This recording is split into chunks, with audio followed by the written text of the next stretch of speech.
আবু সাইদকে হত্যার কথা বলে সেখানে একটা ভিডিও দেখালো। হ্যাঁ, খুব স্বাভাবিক, এটা মানুষের সেন্টিমেন্টে লেগেছে যে তাকে পুলিশ গুলি করে মেরেছে।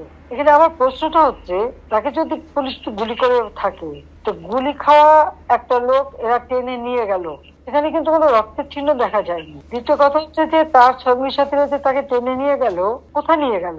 যার গুলি লাগবে তাকে তো সাথে সাথে হাসপাতালে নেওয়ার কথা। হাসপাতালে নেবে, অপারেশন করবে, বুলেট বের করবে, তাকে বাঁচাবার চেষ্টা করবে। আবু সাইদকে কিন্তু হাসপাতালে নেয় নাই, নিয়েছিল প্রায় 4-5 ঘন্টা পরে। 4-5 ঘন্টা পরে হাসপাতালে নেওয়ার পর ডাক্তাররা যখন চিকিৎসা করে তখন সে মৃত্যুবরণ করে।